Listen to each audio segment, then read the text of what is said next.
नमस्कार मित्रों, स्वागत है आपका द नेशनलिस्ट व्यू के इस ताजा एपिसोड में। और आज हमारे साथ एक खास मेहमान है, विभोर आनंद जी। विभोर जी, आपका बहुत बहुत स्वागत है। नमस्कार, जय विभोर हिंद।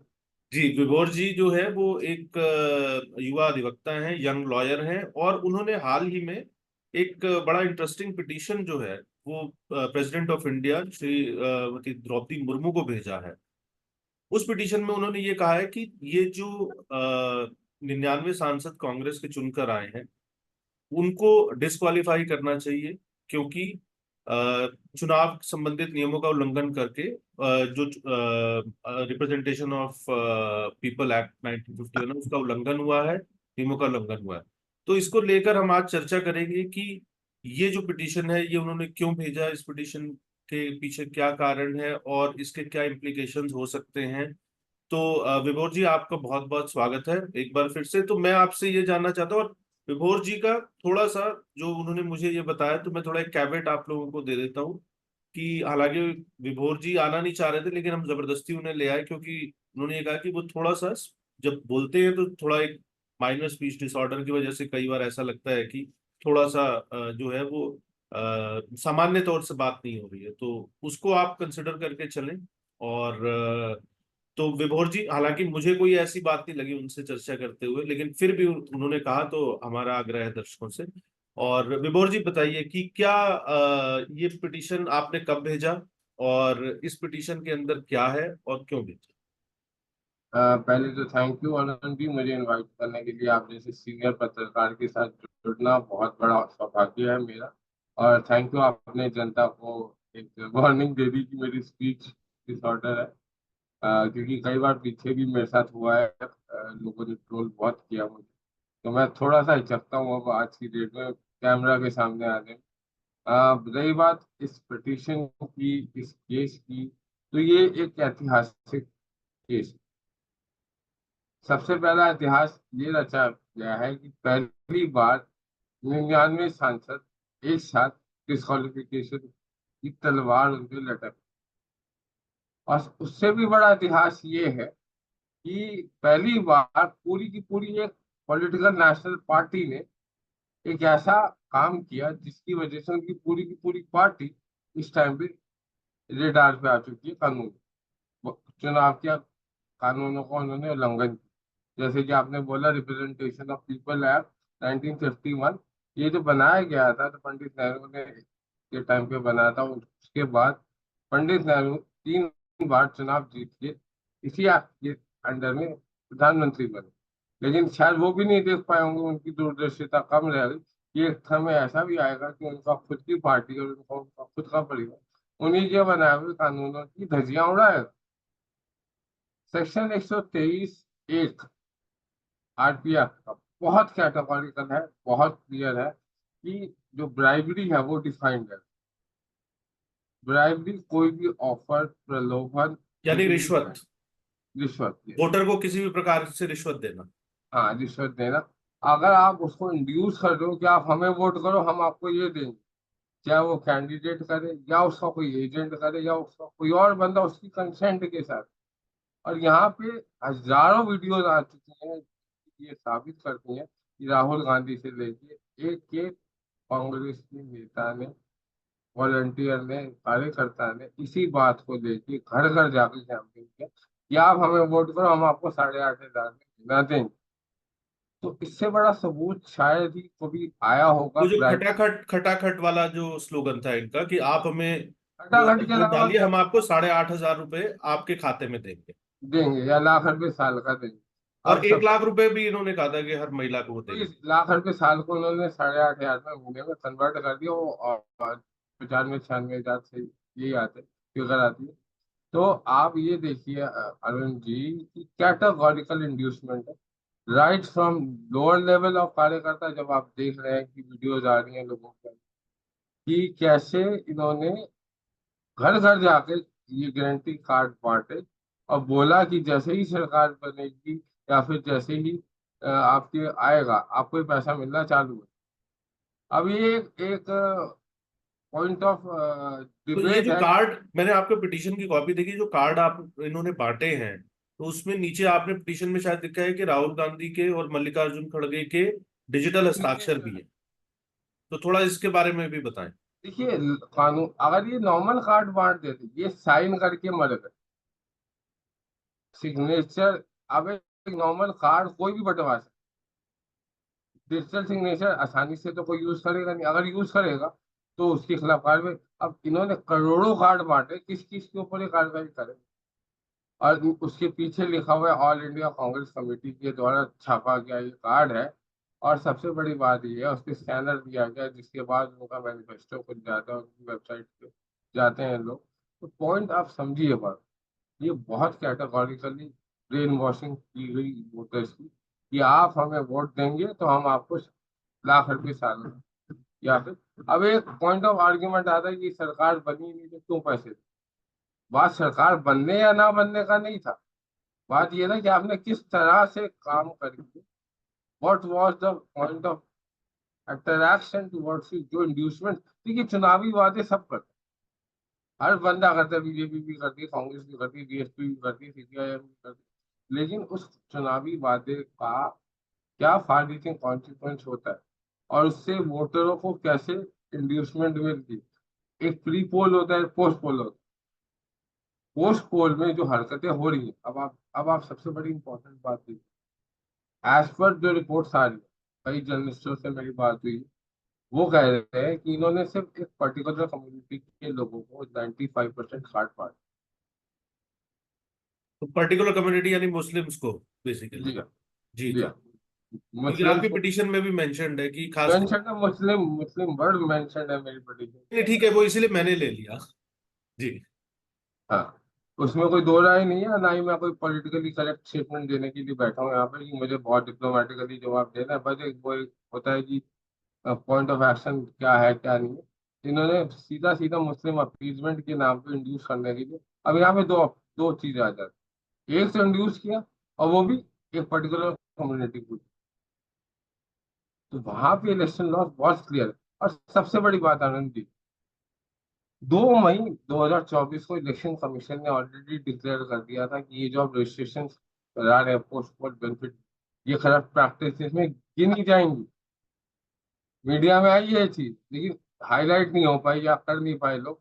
और यहाँ पे मैं थोड़ा बुरा मत मानिएगा, मैं मीडिया की, और को जो हमारे जो ये लुटेंस मीडिया वाले आजकल छोड़ में जाते हैं, गोदी मीडिया वाले छोड़ में जाते हैं, मैं सबकी अकाउंटेबिलिटी की भी बात है।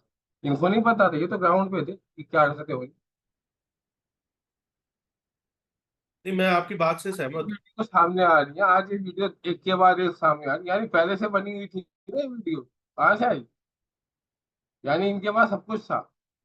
आज आपको जो पता है कि ये इंड्यूसमेंट हो रहा है, तो जो जो डेमोक्रेसी का चौथा स्तंभ मीडिया अपने आप को मानती है, तो ये चौथे स्तंभ की जिम्मेदारी नहीं थी? ये उसी टाइम को इनको ये एक्सपोज करना चाहिए था। किसी भी भोल आनंद या किसी अरुण आनंद को क्या क्यों जरूरत पड़ रही है सामने आने? अगर इन लोग सबने अपनी अपनी जिम्मेदारियां निभाई होती, तो आज हमें करने की जरूरत ही ना पड़ती, और आज आप और मैं साथ बैठे ही ना होते। और ये एक बात ये भी है कि कोई उनसे जो है वो कांग्रेस के नेताओं से प्रेस कॉन्फ्रेंस में या कुछ हुए इस विषय में सवाल भी नहीं पूछ रहा है, ना उस समय पूछ रहा था सवाल भी नहीं पूछते। और ना भी पूछ रहा। हालांकि अभी एक पत्रकार जो है आज तक की मौसमी सिंह, उन्होंने एक सवाल पूछने की कोशिश की थी, तो उनको उनको बीजेपी का आप, एजेंट बता रहे। हाँ तो उनको उन्होंने ये कह दिया कि आप जो है वो बीजेपी की टी शर्ट पहन लीजिए, मैं दिलवा देता हूँ, या बीजेपी का तमगा लगा लीजिए। तो जो एक तरीके से बड़ी फासिस्ट टेंडेंसी है जिसका आरोप कांग्रेस जो है दूसरे दलों पर लगाती रहती है। लेकिन विभोर जी, अब ये बताइए कि एक हमारे दर्शकों के लिए कि ये पिटीशन आपने प्रेसिडेंट को क्यों भेजा? कई लोगों का, मैं आपके जो ट्विटर का जो है थ्रेड जो है वो भी देख रहा था उस पे। तो उसमें कई लोगों ने जो है प्रोमिनेंट लोगों ने कहा कि अरे आप कोर्ट क्यों नहीं गए, जो है और आप होगा। तो ये दर्शकों को आप हमारे एक्सप्लेन करें कि प्रेसिडेंट को आपने क्यों अप्रोच किया और सीधा कोर्ट को अप्रोच क्यों नहीं देखिए, कोर्ट का प्रोसीजर इसमें स्टेज 4 या 5 पे आता है। पहला स्टेज है आपका पिटीशन फाइल करना प्रेसिडेंट ऑफ इंडिया, क्योंकि जो डिस्क्वालिफिकेशन की पावर है वो सिर्फ और सिर्फ राष्ट्रपति के पास है, अंडर आर्टिकल 103। आप बिल्कुल ठीक कह रहे हैं। बड़े बड़े प्रोमिनेंट लोग, कर्नल हनी बख्श सिंह बख्शी जैसे लोग बहुत कमेंट करते हैं आज की डेट में, बहुत हाँ, मतलब डेकोरेटेड उनकी इंटेंशन ठीक है, वो आपको अप्रिशिएट भी कर रहे हैं। हाँ, और जो है अच्छी मैं बात ये है। उनको जी। Being a decorated army officer I have full support. जय हिंद सर, बुरा मत मानिएगा कि मैं आपका नाम ले रहा हूँ, लेकिन पॉइंट ये है, knowledge of law is very necessary. आप मैंने भी बात आपसे, अगर आपको ध्यान हो, जब हमारी पहले चर्चा हुई थी फोन पर, तो हाँ, मैंने भी आपसे यही बात पूछी थी हाँ, कि कानून की आपने उसमें जानकारी क्यों होना किया। बहुत इंपॉर्टेंट है। कानून का प्रोसीजर क्या है, मैंने आपको बताया था, मैं इसमें एक्सपीरियंस होल्डर हूँ क्योंकि मैंने ऑफिस ऑफ प्रॉफिट का केस किया हुआ। उसमें भी ऐसे ही हुआ था कि प्रेसिडेंट ऑफ इंडिया को सीधी एप्लीकेशन जाती, प्रेसिडेंट इलेक्शन कमीशन को माफ करता है, उसके बाद इलेक्शन कमीशन एक कोर्ट की तरह ही इंक्वायरी करता है अंडर आर्टिकल 146, आपने पढ़ा हो। वो एक कोर्ट इंक्वायरी है जिसमें ज्यादा रेलिवेंट लोगों को, मेरे को भी समन किए जाएंगे, 99 एमपीज को बुलाया जाएगा, उनसे जवाब मांगा जाएगा, मुझे भी कहा जाएगा एफिडेविट फाइल करो, उनको भी कहा जाएगा एफिडेविट फाइल करो, मुझे भी कहा जाएगा अपने एविडेंसेस पेश करो, उनको कहा जाएगा काउंटर करो, एग्जामिनेशन होगा, क्रॉस एग्जामिनेशन होगा। ये कोर्ट की तो प्रोसीडिंग हो रही है। उसके बाद डिसीजन पे आएगी election commission whether these people have committed a corrupt practices and whether they should be disqualified और नॉट। तो मैं सेंटिमेंट्स को समझ सकता हूँ लोगों के, लेकिन पॉइंट ये है कि सिर्फ सेंटिमेंट्स पे कार्रवाइयाँ नहीं होती, कार्रवाइयाँ होती है कानून के साथ। अब कई लोगों को लगता है पब्लिसिटी स्टंट, लेकिन चलो पब्लिसिटी स्टंट है भी तो कम से कम एक ओपिनियन तो क्रिएट हुआ। तो विभोर जी एक चीज ये बताइए, तो विभोर जी ने जो बताया, मैं एक बार दर्शकों को एक सिंपल उसमें कंसाइज फॉर्म में एक्सप्लेन कर देता हूँ। उन्होंने ये कहा कि जो रिप्रेजेंटेशन ऑफ पीपल एक्ट है, उसके तहत आपको प्रेसिडेंट को ही अप्रोच करना है, आप सीधे कोर्ट में नहीं जाते हैं। प्रोसीजर ये है कि प्रेसिडेंट, भारत के जो राष्ट्रपति हैं, वो रेफर करेंगे इस मामले को भारत के जो निर्वाचन आयोग है उसे, और निर्वाचन आयोग के पास ये शक्तियां हैं कि वो एक कोर्ट के तौर पर जो है इस मामले की सुनवाई करेगा, जिसमें कि जो वादी है और जो प्रतिवादी है, यानी कि विभोर जी जो है उन्होंने पिटीशन फाइल की है, तो उनसे भी एविडेंस मांगा जाएगा।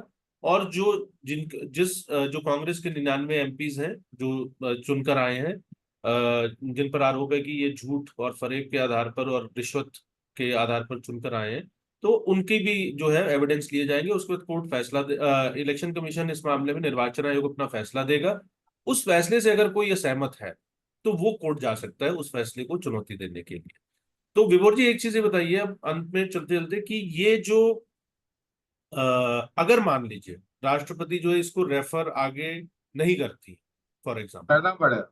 है ना, तो क्या इसका क्या कोई और विकल्प यहाँ रहेगा? करने का कोई ऑप्शन नहीं है। President of India is bound to refer it to the election commission, procedural requirement. उनके पास ऑप्शन ही नहीं है। राष्ट्रपति है, मतलब कि सुप्रीम कमांडर है, तो इसका मतलब ये नहीं है that she is above the law और जो बैठा है वो अबव द लॉ। उनको भी प्रोसीजर के हिसाब से ही काम करना पड़ता है। अब लोगों की ना एक प्रॉब्लम हो गई है कि इंस्टीट्यूशन पे सवाल उठाना चालू, कुछ भी होता है चाहे उधर से हो चाहे इधर से, एक दिन उनके फेवर में आएगा, डेमोक्रेसी को बचा लिया सुप्रीम कोर्ट ने, दूसरा खिलाफ आ गया तो डेमोक्रेसी का मर्डर हो गया, it is the black day in the history of the supreme. तो ऐसे काम नहीं होते। जो एजेंसियां हैं, जो इंस्टीट्यूशन है, let them do their job. Sam Manekshaw का एक ना बहुत अच्छा कोट है that you mind your own business, let me mind mind, I kiss my own sweetheart, you kiss your own, ऐसे ही कुछ है। तो विभोर जी एक चीज और ये बताइए, आपने ये पिटीशन, आपका ये पिटीशन फाइल करने का, देखिए आप राजनीतिक कार्यकर्ता नहीं है, ठीक है ना, आप एक नहीं, प्रोफेशनल हैं, ठीक है, युवा हैं, आपकी अपनी प्रैक्टिस है जो है, तो इस पूरी चीज के अंदर एक बहुत समय लगता है। इसका कोई आपको जो है वो वित्तीय दृष्टि से, कोई फाइनेंशियली दृष्टि से कोई फायदा भी नहीं हो रहा है। उल्टा ये है कि बहुत सारा जो बोले है एक पूरे राजनीतिक वर्ग के साथ, ठीक है ना, जो है वो आपके खिलाफ हो जाएगा।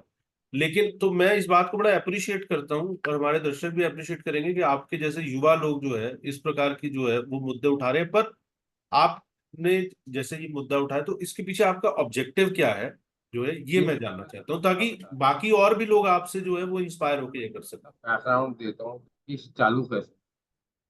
5 जून को आई वॉज इन मुंबई, मैं बॉम्बे में बैठा हूँ, होटल के कमरे में बैठा हूँ, और 6 जून को रात को 1-1:30 बजे की बात है, सुबह हो चुकी थी, 5 जून खत्म हो गया था, और इनका एक ड्रामा चल रहा है, मतलब कि वीडियोस पे वीडियोस आ रही। तो मैंने कहा अब होता है कि लीगल जो एक कीड़ा है जाग जाता है, चलो पढ़ते हैं क्या है। अब एज अ लीगल प्रोफेशनल हमारी जिंदगी में पढ़ाई ही है और कुछ नहीं।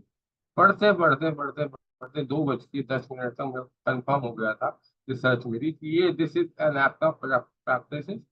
और ये आया 2:13 में मैंने 2 लोगों को जगाया, मैसेज किया। अब आप कहेंगे तो मैं आपको उनका स्क्रीनशॉट भेज सकता हूँ।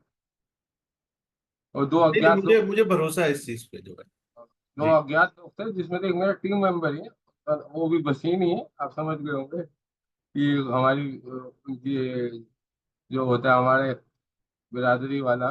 तो वसीम साहब को मैंने दिखाया, तो उन्होंने कहा हाँ बता भाई क्या हुआ, तो वो चीज 14 मिनट। तो मैंने उनको सारा कैटेगोरिकली समझाया। तो कहते उन्होंने मुझे एक ही बात बोली कि ले लो, स्टैंड बाय पे रहे, मैं बात करता हूँ। बात करते करते आ गई 7 तारीख रात की 1:30 बजे। 24 घंटे बीत गया, और दूसरा बंदे से भी शाम को 6 बजे से बात हो गई। दोपहर सुबह 6 बजे उनका भी मैसेज आया। डिस्कशन का सिलसिला चला, लीगल ओपिनियन लिए गए, सब कुछ लिया। अब आई एम अ रुकी। अब मैं लेकिन मैं अब ये कहूँ कि मैं बहुत बड़ा लीगल एक्सपर्ट हूँ तो ये बहुत बड़ी अतिशयोक्ति हुई। नहीं, मैं बहुत बड़ा मेरे से भी गलतियां हो सकती हैं, और सबसे होती। तो उन्होंने आगे फर्दर जो सीनियर काउंसिल्स हैं उनसे बात की, उन्होंने उन्होंने वर्ड दिया कि हाँ ये हो सकता है, दिस इज डूएबल थिंग। रात को 2:30 बजे मुझे बोला गया वापस आ जा दिल्ली, और मुझे हैदराबाद जाना है। मुझे 7 तारीख को दोपहर को हैदराबाद पहुंचना, मुझे दिल्ली वापस लिटरली समझ किया, वापस आ काम कर, देखो मीटिंग करनी। 7 तारीख को मुझे सारी मीटिंग्स के बाद 8 तारीख को ये मामला दायर हो जाता। तो ऐसा नहीं है कि कोई रैंडम थॉट था, या फिर अचानक से मैंने पब्लिसिटी लेने के लिए कर दिया।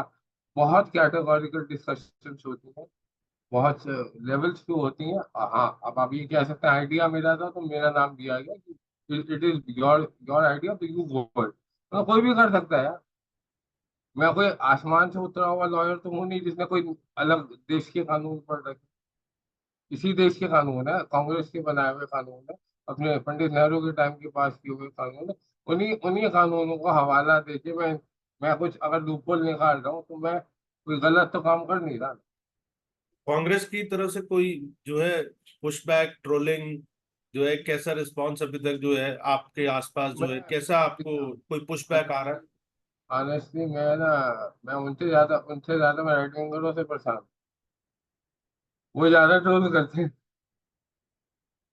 हाँ, ये तो थोड़ी सी समस्या है, लेकिन विभोर जी हम जो है आपके साथ बातचीत करके इस मामले का थोड़ा सा क्लैरिफिकेशन हुआ है, और मैं दर्शकों को जानकारी के लिए बता देता हूँ कि विभोर जी ने पिटीशन मेरे साथ शेयर की थी, और मैं चूंकि रेगुलर कॉलम लिखता हूँ तो मैंने उस पर एक कॉलम भी लिखा है, जो जैसे ही प्रकाशित होगा उसका लिंक भी हम जो है उसमें डाल देंगे बॉक्स में। और विभोर जी से अगर आपके कोई प्रश्न है हमारे दर्शकों के, तो वो यूट्यूब के कमेंट बॉक्स में डाल सकते हैं, हम उनको विभोर जी तक ले जाएंगे और विभोर जी से उन प्रश्नों के उत्तर लेंगे और आप तक पहुंचाएंगे। और एक बार फिर से विभोर जी आपका बहुत बहुत धन्यवाद, और मुझे लगता है कि ये मामला जो है अपनी जो है वो अंत की लंबा जाएगा। चलेगा, बहुत कुछ होगा।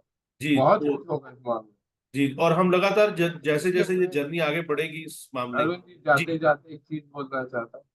ये मामला मिसाल कायम करेगा, it will set a president, जिसके बाद कोई भी पॉलिटिकल पार्टी गारंटियां नहीं बढ़। ये जी मैं जी। लिख के दे रहा हूँ। नहीं, ये बहुत अच्छा, मुझे लगता है भारतीय राजनीति के लिए भी ये बहुत अच्छा होगा कि लोग इस तरीके के जो है झूठे वायदे जो है करने से जो है बचेंगे। तो विभोर जी आपका बहुत बहुत धन्यवाद, और दर्शकों से आग्रह है कि वीडियो आपको अच्छा लगा हो तो इसे शेयर करें, लाइक करें और चैनल को सब्सक्राइब करें। विभोर जी को हम लगातार अन्य विषयों पर भी अब अपने कार्यक्रमों में लेंगे, क्योंकि जुड़ गए हैं तो हमारे परिवार का हिस्सा हो गए हैं।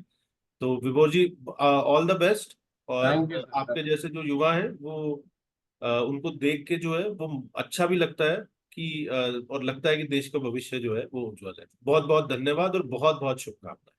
जय हिंद सर।